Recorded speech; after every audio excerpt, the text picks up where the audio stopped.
In our previous video, we revealed the darkest secrets of Vlad Tepes, the Impaler. We discovered how a prince transformed impalement into a devastating psychological weapon. We saw how he faced the most powerful empire in the world with an army 5 times smaller. But there's something we haven't fully explored yet. Something that determined every single decision Vlad made. Something that explains why Transylvania produced so many dark legends. Geography. Because Transylvania wasn't just a kingdom. It was a geographical trap. A corridor of death between 2 titanic empires. And understanding this geography means understanding why Vlad Tepes had no choice but to become the monster that history recorded. Today we're diving into the geography of terror. We're going to understand why this specific region of Europe became the stage for the bloodiest events of medieval history. We're going to discover how mountains, rivers, and fortresses shaped the destiny of millions of people. And we're going to reveal how Vlad Tepes used every inch of this territory as a weapon against an infinitely superior enemy. Because when you understand Transylvania's geography, you understand why the legend of Dracula was born exactly here and nowhere else in the world. To understand the geography of terror, we need to go back to the 15th century. We need to see the world through the eyes of those who governed Transylvania. And what they saw was absolutely terrifying. Transylvania occupied a unique position in Europe. To the north and west, the Holy Roman Empire, Catholic, Germanic, considered the defender of Christendom. To the south and east, the Ottoman Empire, Islamic, Turkish, the most devastating military force the world had known since the Mongols. And between these 2 titans, Wallachia, Moldavia, Transylvania, 3 small principalities that together had less than 1 million inhabitants, facing empires with populations of 30 million each. The geopolitical situation was literally impossible. The Holy Roman Empire demanded that Transylvania serve as a wall against the Turks, but didn't offer sufficient resources for this defense. The Turks demanded tribute and submission, but promised only slavery and forced conversion to Islam. Worse still, Transylvania was internally divided. The boyar nobles were of Germanic origin, Catholics, loyal to the Holy Roman Empire, but the people were Romanian, Orthodox, culturally closer to the Slavic world. This internal division transformed every political decision into a life-or-death battle. Mircea the Great, Vlad Tepes' grandfather, managed to navigate these treacherous waters for 32 years, an absolute record. He built a chain of fortresses along the Danube River, trained a professional army, temporarily unified the boyars against the Turkish threat. But when he died, the balance he maintained instantly crumbled. Vlad Dracula, Vlad Tepes' father, inherited a kingdom under siege. Serbia had fallen. Bulgaria was occupied. The Turks now bordered directly with Wallachia. And the Holy Roman Empire? It was too busy hunting Protestant heretics within its own borders.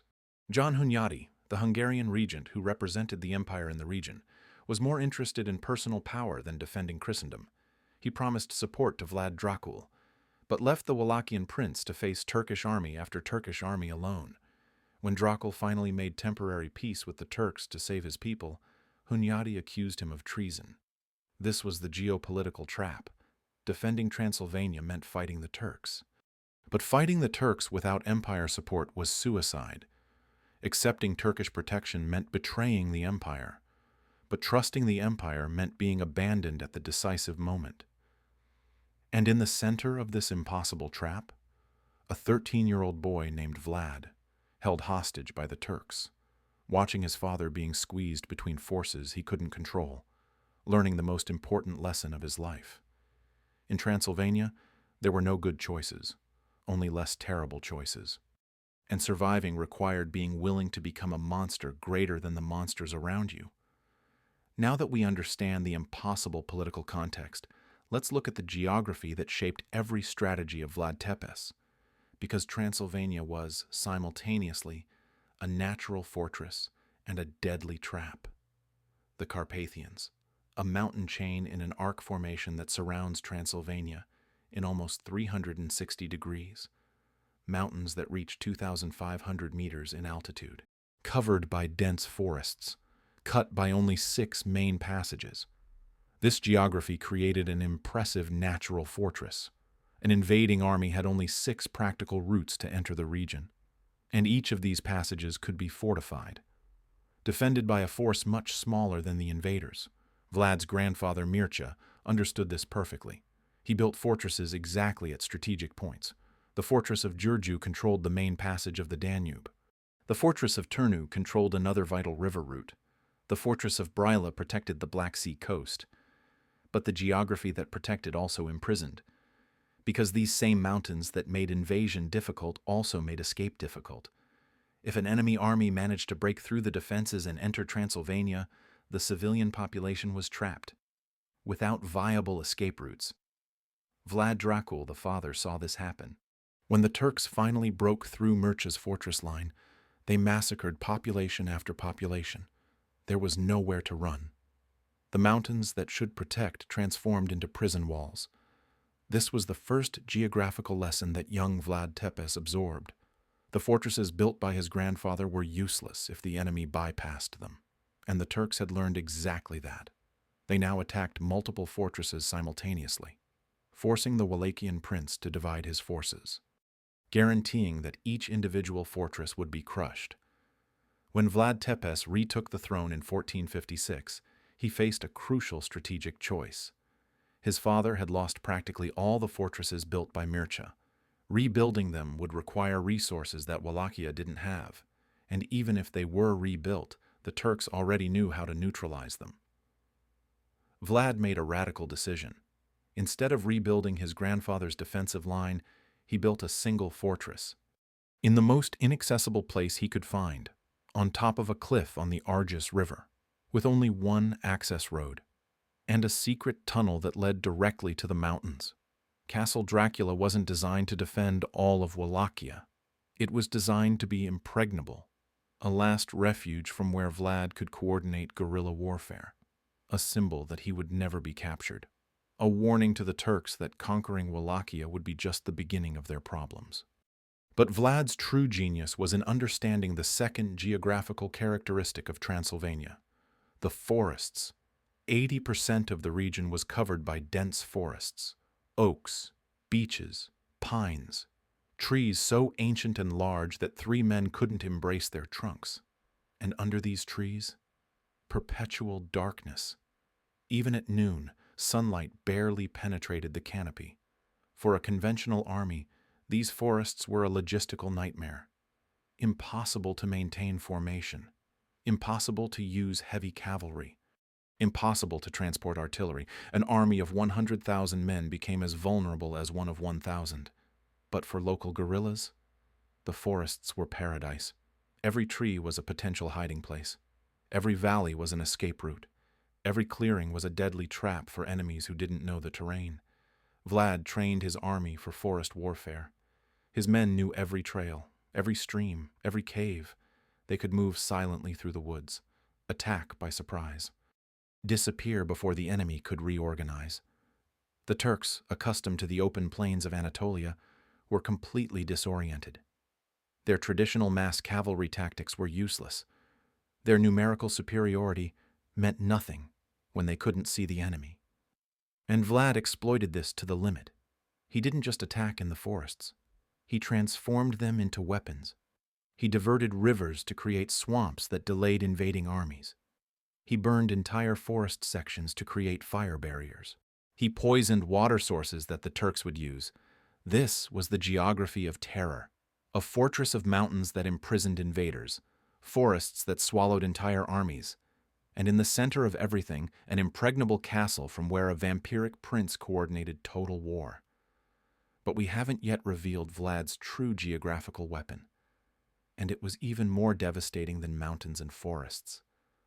Vlad Tepes' most devastating geographical weapon wasn't natural. It was created. The scorched earth strategy elevated to a form of macabre art. When Sultan Mehmed II assembled the largest Ottoman army ever seen to crush Wallachia, he commanded 150,000 soldiers, modern artillery, the best military logistics in the world. This was the same army that had conquered Constantinople 3 years earlier. the same force that swept through Serbia and Bulgaria as if they were nothing. Mehmed expected resistance at the border fortresses. He expected some pitched battles.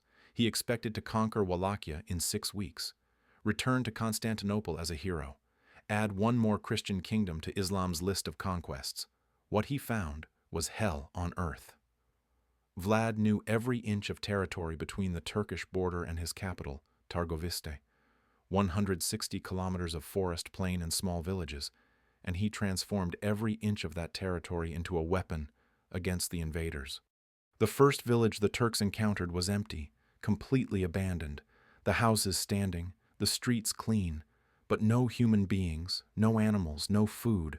The Turks searched every building. Nothing. Not a sack of grain, not a chicken, not a barrel of water. Second village, same situation. Third village, fourth, fifth. The pattern repeated.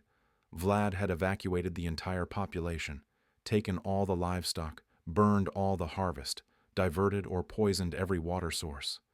An army of 150,000 men consumes tons of food per day, needs entire rivers for drinking water, needs constant forage for tens of thousands of horses, and Mehmed had planned his invasion counting on capturing supplies from conquered lands. Standard military strategy of the era. But Vlad left nothing to capture. He had transformed the entire territory into a desert, and forced Mehmed to choose between advancing with an increasingly starving army or retreating in humiliation.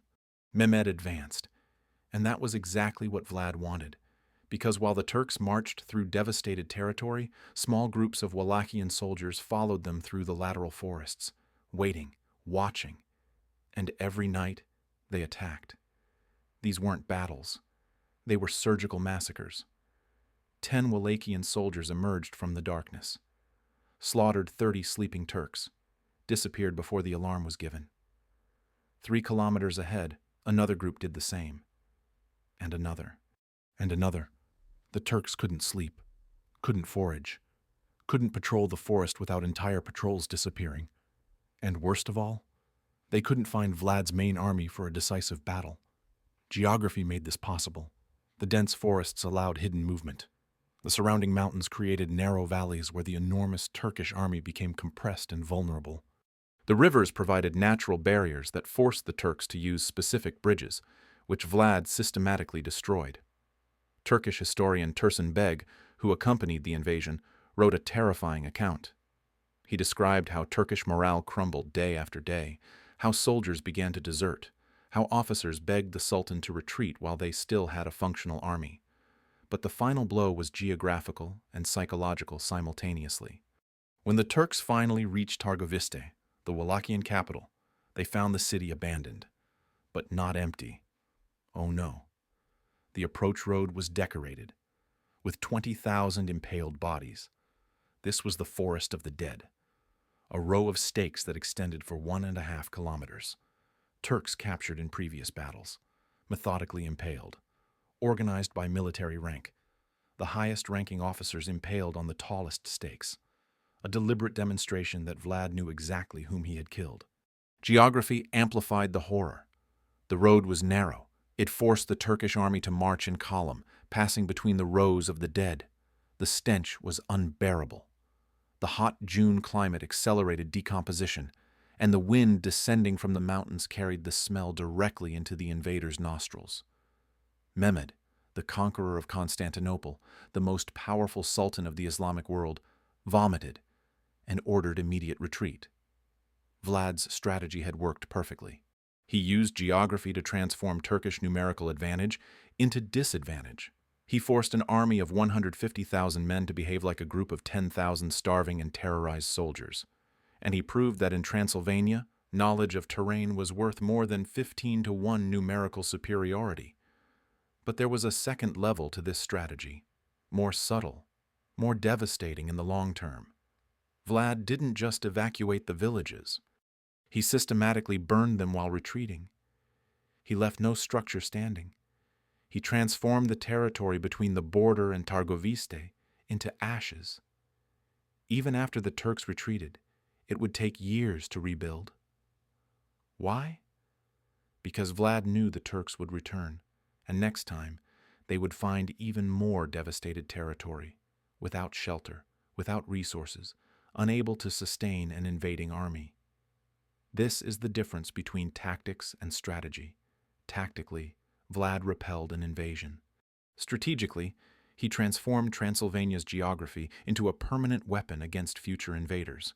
He literally burned his own land to save his kingdom. Vlad Tepes' geographical strategy didn't die with him. It echoed through the centuries and shaped modern warfare in ways few recognize. When Napoleon invaded Russia in 1812, he faced exactly the same strategy: scorched earth, evacuated population, constant guerrilla attacks, vast and hostile territory. Napoleon's Grande Armée, the most powerful army in Europe, was destroyed, not in pitched battle, but by geography militarized against it. General Kutuzov, the Russian commander, studied Vlad Tepes' campaigns. He adapted the Wallachian prince's tactics to a continental scale, with devastating results for the French. When Hitler invaded the Soviet Union in 1941, Stalin ordered an identical strategy: burn everything, evacuate the population, transform territory into desert.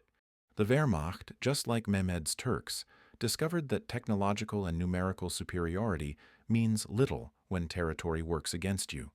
The Vietnamese used dense forests exactly as Vlad did. They transformed geography into a weapon against superior American technology. Underground tunnels, hidden trails, intimate knowledge of terrain. The Vietnam War was, in many aspects, a repetition of Vlad's defense against the Turks. Modern military experts recognize this. Colonel John Boyd, United States Air Force strategist, studied Vlad Tepes while developing OODA loop theory. He realized that Vlad won not by being stronger, but by understanding geography better, by using territory to accelerate his own decisions while slowing down Turkish decisions. The United States Military Academy at West Point teaches Vlad's campaigns, not as historical curiosity, but as a masterful example of how inferior force can defeat superior force through intelligent use of geography. American cadets study the same mountains, forests, and fortresses that Vlad used 550 years ago. Vlad's geographical legacy goes beyond warfare. The way he used castles not as static defensive fortresses, but as mobile bases for offensive operations, influenced military architecture for centuries. Castle Dracula was one of the first examples of a fortress designed for guerrilla warfare instead of traditional siege. And Transylvania itself. The geography that made Vlad's horrors possible also preserved Romanian cultural identity through centuries of occupation. The mountains that imprisoned invading armies also protected refugee populations. The forests that hid guerrillas also hid cultural traditions that survived empire after empire. Today, when you visit the Carpathians, you see a landscape almost unchanged since Vlad's time. The same mountains, the same forests, the same narrow passages, and if you know the history, you can see exactly why Vlad made every choice he made. Geography explains everything. Transylvania didn't produce the legend of Dracula by accident. Geography created the exact conditions that transformed a prince into a monster, and that monster into legend. Mountains that imprisoned, forests that concealed, fortresses that defied conquest, and in the center of it all, a man willing to transform every natural element into a weapon, a man willing to burn his own kingdom to save it, a man willing to impale 20,000 prisoners to terrorize invaders. We look at Vlad Tepes and see a monster, but he looked at Transylvania's geography and saw only options. Terrible options, but options that allowed a minuscule kingdom to survive between two giant empires. The geography of terror wasn't just about land and mountains. It was about how humans respond when placed in impossible situations, about what choices we make when there are no good choices, about what monsters we become when the only alternative is extinction. And that's the most frightening truth about the legend of Dracula. Not that vampires exist, but that situations exist that transform humans into vampires. Geography that bleeds entire kingdoms. Choices that drain humanity. Terror that perpetuates itself through the centuries. If you want to truly understand who Vlad Tepes was, it's not enough to study his actions. You need to walk through the mountains he defended. You need to get lost in the forests he militarized. You need to feel the weight of the impossible choices that geography imposed on him. Because in the end, Transylvania wasn't just the stage for Dracula's story. It was what wrote that story. Land and blood mixed indissolubly. Geography transformed into destiny. And that destiny still echoes. In modern military methods that adapted Vlad's strategies. In fortifications that follow his principles. In legends born from those shadowy mountains that never disappeared. Leave in the comments. What other aspect of Vlad Tepes' life would you like us to investigate?